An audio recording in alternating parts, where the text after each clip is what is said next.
নমস্কার বন্ধুরা, রুনিয়ের মম কিচেনে আপনাদের স্বাগত। আশা করি সবাই ভালো আছেন। আজ আমি আপনাদের সঙ্গে শেয়ার করব হেলদি, টেস্টি, গরমে উপযুক্ত একটি টিফিন বা ব্রেকফাস্ট রেসিপি। এই টিফিন রেসিপিটাকে বানানোর জন্য খুব বেশি উপকরণের কিন্তু প্রয়োজন পড়বে না। হাতের কাছে থাকা মাত্র কয়েকটি উপকরণ দিয়ে খুব সহজেই এই টিফিনগুলোকে আপনারা বানিয়ে নিতে পারবেন। সকালের ব্রেকফাস্ট বা স্কুল অফিসে টিফিনের জন্য এই টিফিন রেসিপিটাকে অল্প সময়ের মধ্যে বানিয়ে নেওয়া যায় আর খেতে কিন্তু ভীষণই টেস্টি হয়। আশা করছি আজকের এই হেলদি ও টেস্টি টিফিনের রেসিপিটা আপনাদের ভালো লাগবে। একটা লাইক দিয়ে ভিডিওটা দেখে নেওয়ার অনুরোধ রইল। আজকের এই টিফিন রেসিপিটাকে বানিয়ে নেওয়ার জন্য একটা মিক্সিং বোলের মধ্যে নিয়ে নিলাম 1 বাটি আটা। এর মধ্যে এরপরে দিয়ে দেব 4 টেবিল চামচ সুজি। যদি আপনারা মিডিয়াম সাইজের বাটি ব্যবহার করেন সেক্ষেত্রে সুজির পরিমাণটা একটু কমিয়ে নিতে পারেন। দিয়ে দিলাম পরিমাণ মতো নুন আর দিয়ে দেব অল্প একটু জোয়ান।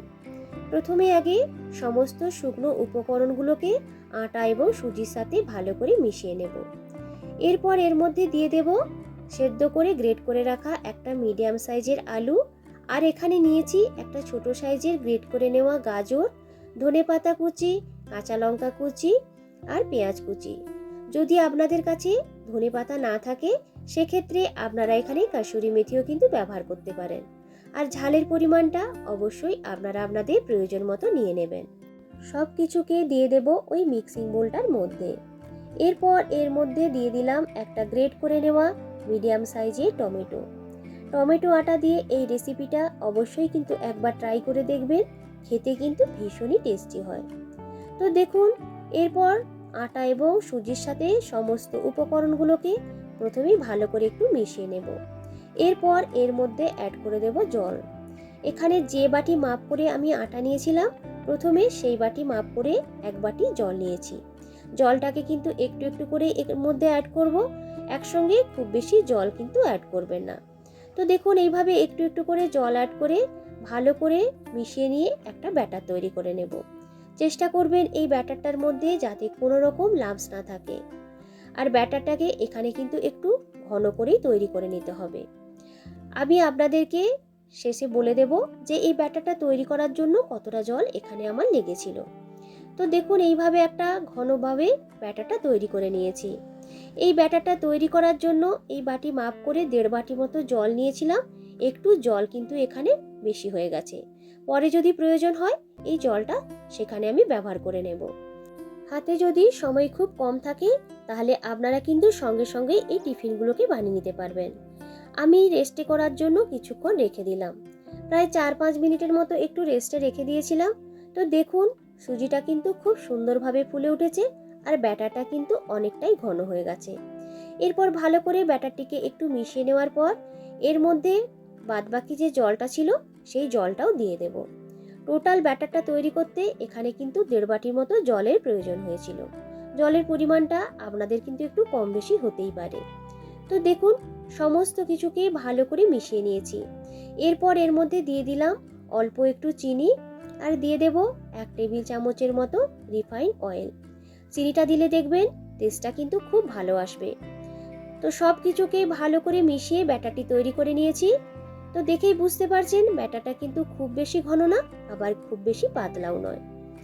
এই টিফিনগুলোকে বানিয়ে নেওয়ার জন্য একটা ফ্রাই প্যানকে খুব ভালো করে গরম করে নিয়ে সামান্য একটু তেল ব্রাশ করে দেওয়ার পর গ্যাসের ফ্লেমটাকে লো টু মিডিয়ামে করে দেব। এরপর যে ব্যাটারটা তৈরি করে রেখেছিলাম ভালো করে ব্যাটারটিকে মিশিয়ে নিয়ে 1.5 হাতা মতো ব্যাটার দিয়ে দেব ওই প্যানটার মাঝখানটাতে। আলতোভাবে এইভাবে একটু প্যানটার মধ্যে ছড়িয়ে নেব। খুব বেশি কিন্তু পাতলা করে পেঁচানোর দরকার নেই। ঢেকে কয়েক সেকেন্ডের মতো রেখে দিলাম। তো দেখুন, ওপরটা কিন্তু বেশ শুকনো শুকনো হয়ে এসেছে। সামান্য একটু তেল ওপরটাতে ব্রাশ করে নেওয়ার পর উল্টে দেব অপর দিকটা ভেজে নেওয়ার জন্য। তো দেখুন কতটা সহজেই কিন্তু এগুলোকে উল্টানো যায়, আর এগুলো প্যানের গায়ে কিন্তু একদমই চিটে যাবে না। এইভাবে উল্টে পাল্টে বেশ দুটো দিকে একটু লালচে ভাব ধরে আসা পর্যন্ত ভেজে নিতে হবে। তো দেখুন, নিচের দিকটাও খুব সুন্দর করে ভাজা হয়ে গেছে। এরপর তুলে রেখে দেব একটি প্লেটের মধ্যে। দেখতেও দেখুন কতটা সুন্দর হয়েছে, আর খেতে কিন্তু ভীষণই টেস্টি তৈরি হয়। একই রকম ভাবে আরও যে ব্যাটারটা তৈরি করে রেখেছিলাম সেই ব্যাটার থেকে একে করে সমস্ত টিফিনগুলোকে বানিয়ে নেব। রোজ রোজ রুটি পরোটা বানাতে ইচ্ছে না করলে এই হেলদি রেসিপিটা একবার ট্রাই করে দেখতে পারেন। আশা করছি আপনাদের ভালো লাগবে। আমার চ্যানেলে যারা নতুন বন্ধু আছেন, যারা এখনও আমার চ্যানেলটিকে সাবস্ক্রাইব করেননি, তাদের কাছে অনুরোধ রইল আমার চ্যানেলটিকে সাবস্ক্রাইব করে সাথে থাকার জন্য। আর পাশে থাকা বেল আইকনটা কিন্তু অবশ্যই প্রেস করে রাখবেন। যখনই নতুন কোনো ভিডিও আপলোড করব তার নোটিফিকেশান কিন্তু আপনাদের কাছে চলে যাবে। তো দেখুন, একই রকমভাবে সমস্তগুলো বানিয়ে নিয়েছি। দেখতেও কিন্তু খুব সুন্দর হয় আর খেতে কিন্তু ভীষণই টেস্টি তৈরি হয়। সকালে ব্রেকফাস্টের জন্য হোক বা বাচ্চাদের স্কুলের টিফিনের জন্য হাতে যদি খুব অল্প সময় থাকে, খুব সহজেই আপনারা এই রেসিপিটাকে বানিয়ে নিতে পারবেন। তো বন্ধুরা, আজকের এই হেলদি ও টেস্টি টিফিনের রেসিপিটা আপনাদের কেমন লাগলো অবশ্যই কিন্তু কমেন্ট করে জানাবেন। যদি রেসিপিটা ভালো লাগে একটা লাইক ও শেয়ার করার অনুরোধ রাখলাম। এর সাথে খাওয়ার জন্য এক্সট্রা করে কোনো রকম কিন্তু তরকারির প্রয়োজন পড়বে না। তো দেখুন কতটা নরম তৈরি হয়েছে আর খেতে কিন্তু ভীষণই টেস্টি তৈরি হয়। একটু টমেটো সস কিংবা গ্রিন চাটনির সাথেও আপনারা এগুলোকে সার্ভ করতে পারেন। একবার হলেও এইভাবে বানিয়ে দেখবেন। পুরনো বন্ধুদেরকে ধন্যবাদ জানিয়ে আবারও হাজির হব নতুন কোনো দিন নতুন কোনো রেসিপি নিয়ে। আজকের মতো টাটা।